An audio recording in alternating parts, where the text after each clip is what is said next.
Okay. Let's be a total jerk here.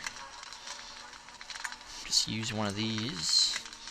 And hello. Aha! Taste the halberd of justice. Wow, that halberd's pretty good. Die, evil bone guardian, die!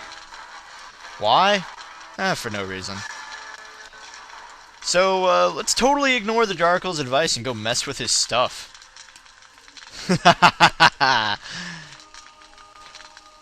This is my favorite dungeon of the game. Welcome, friends, to the Draracle's Museum. Does it say Draracle's Museum? Actually, just called the Draracle Halls. But you can see we can't go back the way we came. I don't know what all these symbols mean. I don't know what that means, and very interesting way to be trapped in here, but yep. That's that. We're committed now. We have to be here.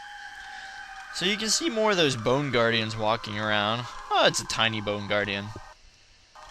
This place is awfully dark. It's dark, it's gloomy, and there's lots of pottery to break. Tons of fun. So we could go around and individually light each and every one of these torches. That's fun. And you do get a little bit of magic experience points every time you light one. However, we would quickly run out of MP. As you can see, we are out. And that's just after 4 torches. And in actuality, this place is huge. So we're going to do something else. Can we click on this? Welcome to this preview tour of the Museum of the Draracle. The current arrangement features displays concerned with ancient magic on the mortal plane. It will be completed by early summer. So, as the smooth-voiced lady told us, it's a museum, it's incomplete, and it displays magic on the mortal planes. Anyway, this is a skeleton's key, a very useful item that allows us to pretty much access all the exhibits in the museum, and with a good eye, you can pick out things like that floor. You can just see it was slightly a different. It stands. Oh no. It stands out a little bit. Hey, that's my key. You can't have that, little bugger. Ah, the little ones are more feisty than the big ones. There we go. Yeah, those skeleton the skeleton guardians will attack you if you have the key in your inventory, which is why I put it on the ground. Anyway, there's slots like these, and you can just stick them in. And that one opens up all of this, where we can grab some scrolls here. But first, and I am proud to say, I figured out a lot of this game without looking up anything. And I noticed that on the wall here, there is, it's somewhere around here, there's like an indentation in the wall. Let's actually get some light in here. Whoop! I didn't mean to use it on you. I meant to use it on the torch. Anyway, that was a bone rat, by the way. There we go. There it is. You can see the wall there. It's just slightly off. Oh, great. We're out of magic. I'll just have to wait for that to recharge here, but we'll grab the scrolls while we're at it. A healing scroll. We already know the spell heal, so using it will just heal us. A significant amount, actually. Spark scroll. Once again, we also have that. So using it would be pointless. The summon scroll, we'll use that to teach us the summoning magic. Not very practical, but fun to mess around with. It summons imps that fight for you. And another spark scroll. So, decent magic.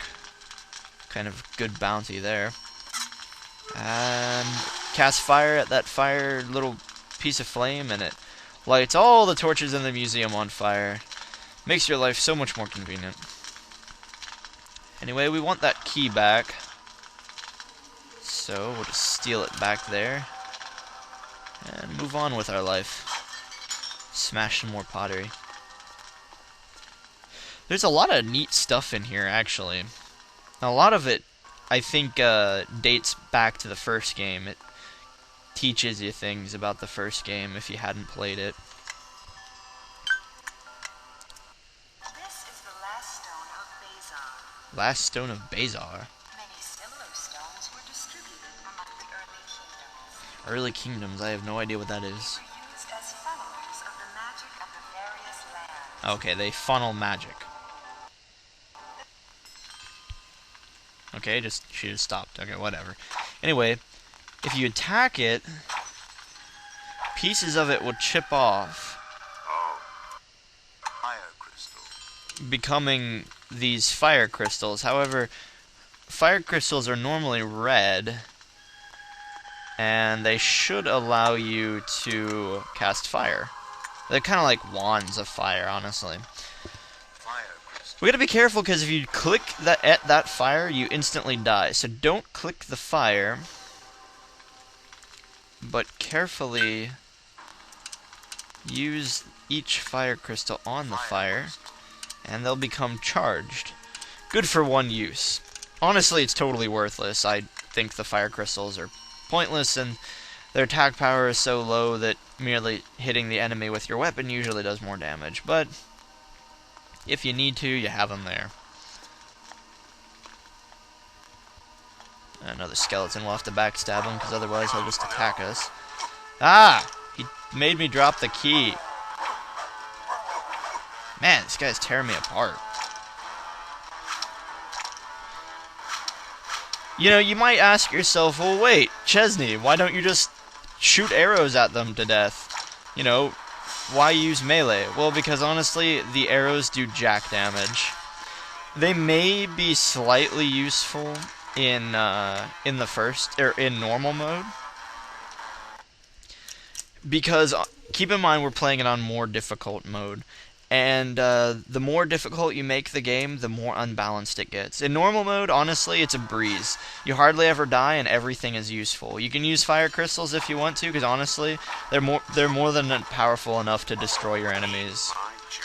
Eat my jerkin. That's what Luther said there. He says random things when people steal stuff from him.